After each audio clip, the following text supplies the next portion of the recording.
आधुनिक ज़माने की फैंसी महामारी है, फैशनेबल महामारी है, जिसमें पेशेंट ज़्यादा हैं, इन्फेक्शन ज़्यादा है, मृत्यु दर कम है। पैनिक सिचुएशन ऐसी बनी हुई थी कि कोरोना घुस रहा है और अगर घुस गया तो शायद 5 दिन में महाविस्फोट हो सकता है। मैं एक बहुत अच्छे मेडिकल एक्सपर्ट का कमेंट आपको बताना चाहूँगा, जो जयपुर के एक फेमस हॉस्पिटल के कार्डियोलॉजिस्ट है। उनका आज के दिन ये मानना और कहना है कि यदि कोई व्यक्ति, चिकित्सक या सरकार आज भी ये मानती है कि कोरोना की रोकथाम संभव है, तो ये सिर्फ पागलपन है। भारत जो एजुकेशन के सेक्टर में लगभग वियतनाम जैसे देशों से भी पिछड़ा हुआ है। हाँ, पाकिस्तान से ज़रूर हम आगे हैं, तो सभी देशवासी राष्ट्रभक्त हो सकते हैं, क्योंकि एजुकेशन सेक्टर में पाकिस्तान हमारे से पीछे। भारतीय संविधान कहता है कि चाहे 100 दोषी बच जाएं, एक निर्दोष को सजा नहीं होनी चाहिए। वो चीज़ यहाँ पे लागू है। चाहे कुछ भी हो, अपना बेस्ट एफर्ट रहना चाहिए। नमस्कार, मैं अजय कुमार, आप देख रहे हैं बोल हिंदुस्तान। हिंदुस्तान बड़ा अद्भुत देश है। यहाँ कोरोना आकर कोरोना खुद कन्फ्यूजन में है, क्योंकि उसको लगता है कि यहाँ स्कूल बड़ी सुरक्षित हैं, कॉलेजें बड़ी सुरक्षित हैं, कोचिंग संस्थान बड़ी सुरक्षित हैं और क्लासेज बड़ी सुरक्षित हैं, जहाँ वो आसानी से फैल सकता है। लेकिन कोरोना को राजनीति से सबसे ज़्यादा डर लगता है, क्योंकि चुनावी रैलियों में कोरोना नहीं होता है, चुनावी भाषणों में कोरोना नहीं होता है, राजनेता मास्क नहीं लगाते तब कोरोना नहीं होता है। तो ऐसी तमाम सिचुएशन के बाद कोरोना अपनी जो कन्फ्यूजन की स्थिति है उसको लेकर शिक्षा इसमें आया, स्कूलों में और कोचिंगों में ज़्यादा सुरक्षित अपने आप को मानता है। आज हमारे साथ एक शिक्षक के साथ साथ एक डॉक्टर खुद पीयूष जी मौजूद हैं। इनसे बातचीत करेंगे कि जो लॉकडाउन, जनता कर्फ्यू 2020 में जनता ने देखा था, हिंदुस्तान ने देखा था, पूरी सड़कें सुनसान थी, स्कूलें कॉलेज बंद थे, मार्केट बंद थे, सब कुछ जाम लगा हुआ था। उस दौरान सबसे पहली कमेंट मैं ये चाहूँगा से देश के भविष्य के लिए नए नए नौजवान निकलते हैं, उनके भविष्य के ऊपर कितना फ़र्क पड़ा था? अजय जी, सबसे पहले तो मैं बॉल हिंदुस्तान के सभी दर्शकों को प्रिंस एजुकेशन हब सीकर की तरफ से नमस्कार करता हूँ। दूसरा, जैसा कि आपने कोरोना के बारे में अभी बताया, तो मेरा इस मामले में एक छोटी सी लाइन में अगर जवाब हो तो वो एक ही है कि नया नया अनुभव।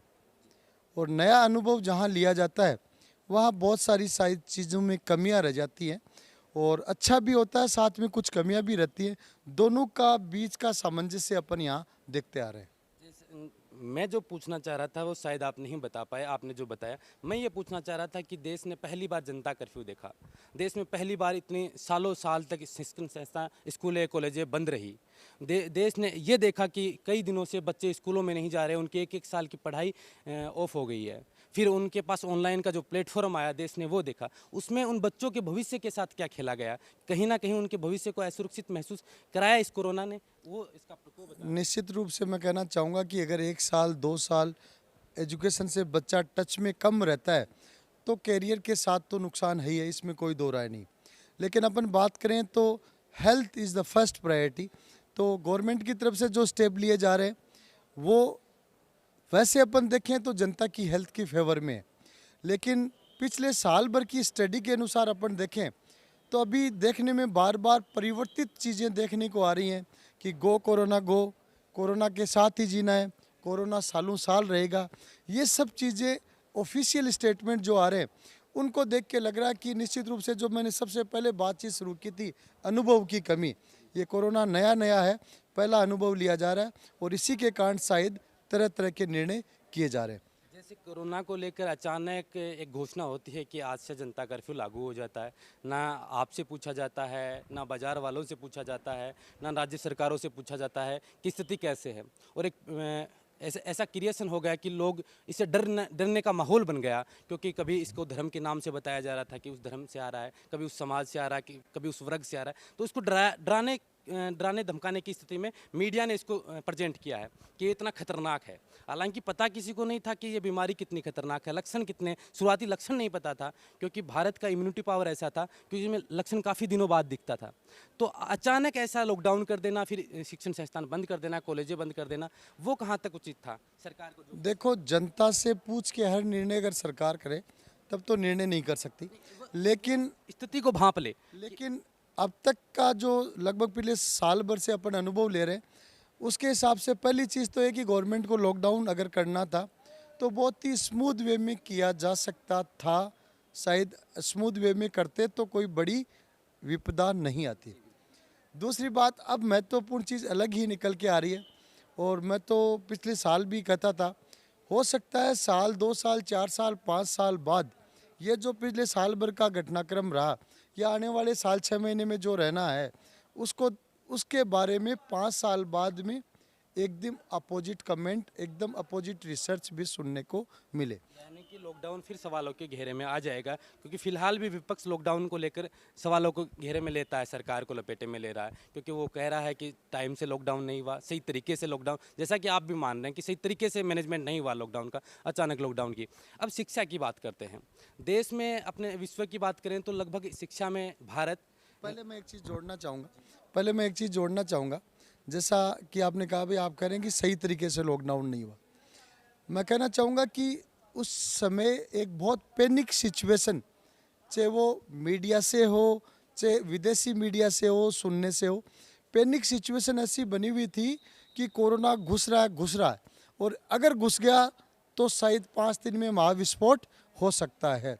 इसके कारण गवर्नमेंट का निर्णय, शायद मेरा ये मानना है, ये रहा कि तुरंत जैसे रेल का फाटक बंद करते हैं, लिफ्ट का गेट बंद करते हैं, तो शायद गवर्नमेंट का विजन उस टाइम ये रहा कि सडन सब कुछ बंद हो, जो जहाँ वहीं रहे, ताकि कोविड वहीं पैक हो जाए।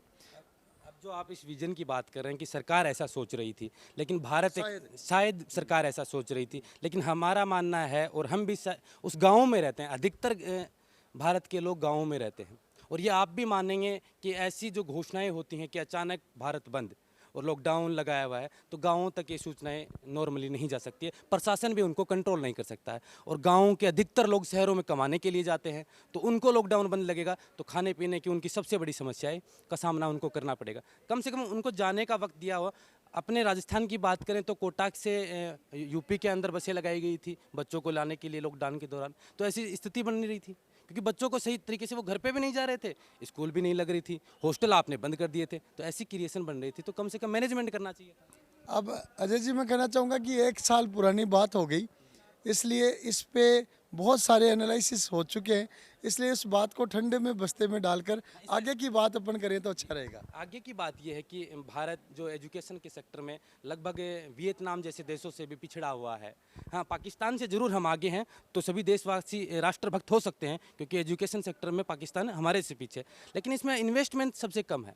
तो आप क्या मानते हैं कि भारत का जो एजुकेशन सिस्टम है, जो पिछले साल देखें तो कुछ डगमगाया ज़रूर है, क्योंकि आपके अंदर, आपके स्कूल संस्था के अंदर जितने मास्टर थे, टीचर थे, उनकी संख्याएँ कम हुई है, क्योंकि आप ऑनलाइन की तरफ गए हैं, बच्चे कम हुए हैं, तो उनके ऊपर भी खतरा मंडरा रहा है। तो एजुकेशन सिस्टम में इतना इन्वेस्टमेंट कम क्यों हो रहा है इस पिछले साल को लेकर?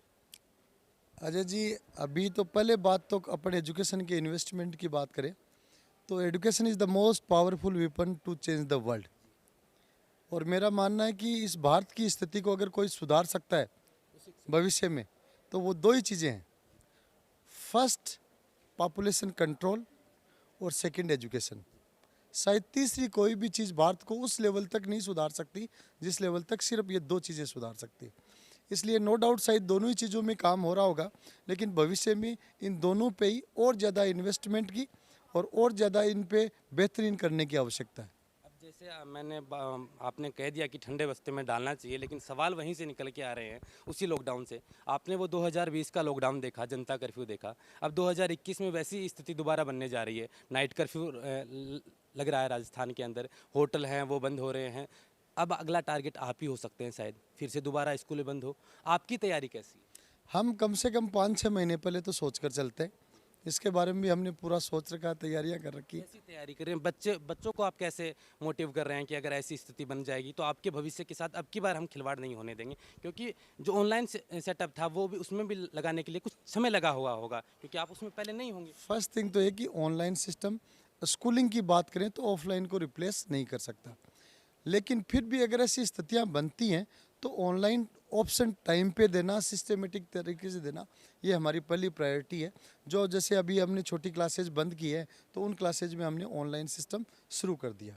सेकंड थिंग कि अगर कोविड में आगे क्या स्थितियां बनती हैं, तो इसमें मैं ये कहना चाहूँगा कि पिछले दिनों से जो एनालिसिस मैं चारों तरफ देख रहा हूँ, सुन रहा हूँ, मेडिकल एक्सपर्ट से भी सुन रहा हूँ। मैं एक बहुत अच्छे मेडिकल एक्सपर्ट का कमेंट आपको बताना चाहूँगा, जो जयपुर के एक फेमस हॉस्पिटल के कार्डियोलॉजिस्ट है। उनका आज के दिन ये मानना और कहना है कि यदि कोई व्यक्ति चिकित्सक या सरकार आज भी ये मानती है कि कोरोना की रोकथाम संभव है, तो ये सिर्फ पागलपन है। तो इससे आप बहुत कुछ समझ सकते हैं। सिर्फ बचाव किया जा सकता है। अगर आपने कह दिया कि हम इस वजह से इस तरीके से रोक सकते हैं, वो गलत है उनका कहना है। रोकथाम उनका कहने का मतलब ये है कि आप कोरोना को रोकने से ज़्यादा प्रयास आप बीमार मरीजों को हॉस्पिटल में बेहतर फैसिलिटी देने पे करें। आपके यहाँ ऐसे हॉस्पिटल्स की इंफ्रा हज़ारों बेड आईसीयू के डेवलप हो कि अगर कोई बीमार हो गया तो उसके लिए आपके पास ट्रीटमेंट की बेहतरीन सुविधा है। यही मेरा अगला सवाल था। आपने शिक्षा की बात करी, बच्चों की भविष्य की बात करी। आप डॉक्टर हैं, स्वयं इस बारे में ज़्यादा जानते हैं, क्योंकि जब लॉकडाउन लगा था तो हॉस्पिटल के अंदर सभी को जाना होता है, कोई भी बीमार हो, और जो छोटी छोटी बीमारियां हों उनको लेकर भी हॉस्पिटल जाना था। तो भीड़ भाड़ तो सबसे ज़्यादा हॉस्पिटलों में थी। तो सरकार को ऐसा कदम हॉस्पिटलों को लेकर, शिक्षा की लाइन को लेकर ऐसा कोई कदम उठाना चाहिए था कि इसमें थोड़ा सा पैनिक कम हो लोगों के बीच। नो डाउट, जो मैंने कहा ना, एक ही लाइन मैंने बोली है और वो सालों साल तक प्रूव तौर पे लागू रहेगी, अनुभव की कमी और नया नया अनुभव। इसलिए ये सब चीज़ें उन्हीं से काफ़ी कुछ तक जुड़ी हुई है। कोविड के बारे में मैं एक ही चीज़ कहना चाहूँगा कि ये वो महामारी पहली महामारी है जिसमें 80% के लक्षण नहीं होते। ये एक ऐसी महामारी है जिसमें 1-2% मृत्यु दर है। इसलिए इस महामारी के लिए मोड अलग होने चाहिए। पुरानी महामारियों को देखते हुए जब गांव में कहा जाता था कि एक व्यक्ति को चिता पर जलाकर आ रहे हैं और दूसरा गांव में मरा हुआ मिल रहा है, वो अलग महामारियां थी, ये अलग स्वरूप की है। ये आधुनिक ज़माने की फैंसी महामारी है, फैशनेबल महामारी है, जिसमें पेशेंट ज़्यादा हैं, इन्फेक्शन ज़्यादा है, मृत्यु दर कम है। लेकिन मेरा मानना है कि आदमी के लिए, परिवार में अगर किसी एक भी व्यक्ति की जान जाती है तो चाहे उसमें मृत्यु दर 1-2% ही, वो 1-2% में आपका मेंबर शामिल है, अहमियत रखता आपके लिए वो बहुत ज़्यादा घातक चीज़ साबित होगी। इसलिए मैं कहना चाहूँगा कि इसको हल्के में तो नहीं लिया जा सकता। अपन भारत देश के नागरिक हैं और भारतीय संविधान कहता है कि चाहे 100 दोषी बच जाएं, एक निर्दोष को सज़ा नहीं होनी चाहिए। वो चीज़ ही यहाँ पे लागू है। चाहे कुछ भी हो, अपना बेस्ट एफर्ट रहना चाहिए कि एक भी व्यक्ति को इस बीमारी के कारण मौत के रास्ते से न गुजरना हो, मौत के डेस्टिनेशन तक पहुँचना ना पड़े। बिल्कुल, बड़ी अहमियत वाली बात आपने कही है। काश राजनीति ये समझ पाती, क्योंकि बड़ी बड़ी राजनीतिक रैलियों में ना तो कोरोना का टेस्ट होता है, ना कोरोना की कोई बातें होती है।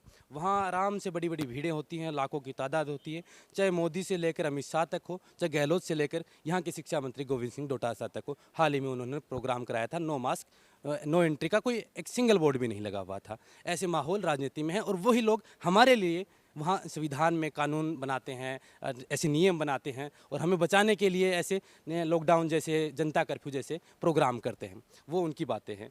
लेकिन अब क्या लगता है कि 2020 के बाद जो लॉकडाउन की स्थिति देखी, आपने कहा अनुभव की कमी थी, अब 2021 में वैसी ही स्थिति दोबारा क्रिएट हो रही है, तो क्या सरकार को दोबारा लॉकडाउन लगाना पड़ेगा? क्योंकि नाइट कर्फ्यू अभी लग चुका है, केसेस बढ़ रहे हैं लगातार। लॉकडाउन ही दूसरा माध्यम है रोकने का, या फिर रोकथाम कैसे करें? एक डॉक्टर के नाते आप क्या सजेशन देंगे? अजय जी, मैं पहली चीज़ तो ये कहूँ कि आज के दिन जो पेशेंट ज़्यादा पॉजिटिव आ रहे हैं उसके पीछे एक महत्वपूर्ण कारण है। आपको स्टेट चेंज करना है, टेस्ट रिपोर्ट, कहीं घूमने जाना है टेस्ट रिपोर्ट, कहीं अपॉइंटमेंट है टेस्ट रिपोर्ट, कहीं आपका मंदिर में जाना है टेस्ट रिपोर्ट। तो डॉक्यूमेंट्री प्रूफ के तौर पे रिपोर्ट की ज़्यादा ज़रूरत पड़ रही है। आम आदमी टेस्ट करवा रहा है, बहुत सारे ऐसे लोग हैं जिनके लक्षण नहीं है और टेस्ट किया तो पॉजिटिव आया, एसिम्प्टोमेटिक वो केस है, इसलिए डॉक्यूमेंटेशन ज़्यादा हो रहा है।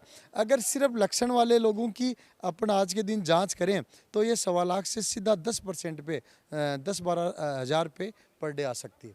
यानी कि कागजी कारवा कर रहे हैं डॉक्टर, जांच करें उसमें पेशेंट ज़्यादा है, वैसे रियल में लक्षणों में कम है पेशेंट। आपका भाई, जांच में आ रहा है पॉजिटिव मीन्स वो पेशेंट ही है, लेकिन वो सिम्टोमेटिक पेशेंट नहीं है। अगर अपन एपिडियोमोलॉजी की एक कंसेप्ट देखें जिसमें बीमारी की रोकथाम देखें, उसमें तो ये कंसेप्ट आता है कि रोकने के लिए जांच करो, जिसमें पॉजिटिव आ रहा है उसको औरों से अलग करो। लेकिन आज के दिन पिछले साल भर के अनुभव से ये आ रहा है कि ये एक फ्लू है और इस फ्लू को भविष्य में भी रोका नहीं जाएगा। कोरोना आज भी है, 1 साल पहले भी था और भविष्य में सालों साल रहेगा। बोल हिंदुस्तान के लिए आपने काफ़ी समय निकाला, उसके लिए आपका तहे दिल से धन्यवाद। और हम चाहते हैं कि आप सीकर में एजुकेशन की एक बड़ी हस्ती के नाम से जाने जाते हैं, तो कम से कम एजुकेशन वाले लोगों को या जो शिक्षा से जुड़े हुए लोगों को, उनको कोरोना को लेकर, इसके बचाव को लेकर, इसे कैसे सुरक्षित रहे, क्या संदेश देना चाहिए? सबसे पहले तो मैं सभी से कहना चाहूँगा कि ये बीमारी, जैसा मैंने मेरे उद्बोधन में बताया, मेरे बातों में बताया कि 80% एसिम्प्टोमेटिक होते हैं। फिर भी मैं आपको कहना चाहूँगा कि बीमारी को हल्के में नहीं लिया जा सकता। अपने परिवार रिलेशन का एक भी आदमी प्रभावित होता है तो ये बीमारी अपने लिए सालों साल दुखदायी बन सकती है। सेकेंड थिंग, गवर्नमेंट जो पॉलिसीज़ बना रही है वो गवर्नमेंट का अपना अनुभव, विजन, वो सब चीज़ों को देख के बनाई जाती है। अपन देश के नागरिक हैं, उस पॉलिसी को फॉलो करना अपनी पहली रिस्पॉन्सिबिलिटी बन जाती है। एजुकेशन में जो स्थितियां बन रही हैं, छोटी क्लासेस बंद हो रही हैं, तो मैं सभी अभिभावकों और संस्थान संचालकों, शिक्षकों से सभी से ही कहना चाहूँगा कि अपने को आगे तक का सोचकर सतर्क रहना चाहिए, ऑनलाइन में फुल्ली एक्टिव रहना चाहिए और जो गवर्नमेंट की पॉलिसीज़ बनती है उसके अनुसार बेस्ट वे में बच्चों तक एजुकेशन पहुंचानी चाहिए। शुक्रिया। Thank you. ये थे पीयूष जी सुंडा, जिन्होंने बताया कि कोरोना से हम कैसे लड़ सकते हैं। जो एक ऐसी स्थिति बन रही है, जो दोबारा पैनिक हो रहे हैं लोग, डर का माहौल बनाया जा रहा है कि क्या दोबारा लॉकडाउन लग सकता है। लेकिन सरकार की एक्टिविटी देखकर कम से कम इतना तो है कि चुनाव तक, जब तक चुनाव है और राजस्थान में खासकर उपचुनाव है, तब तक तो सरकार ऐसा कोई निर्णय लेने वाली नहीं है, क्योंकि उनकी एक्टिविटी देखकर आगे जो भी फैसला लेगी, सही स्वाभाविक सी बात है कि वो जनहित को लेकर लेगी। कोरोना का फिलहाल बचाव ही उपाय है। आप देखते रहें बोल हिंदुस्तान में। अजय कुमार, नमस्कार।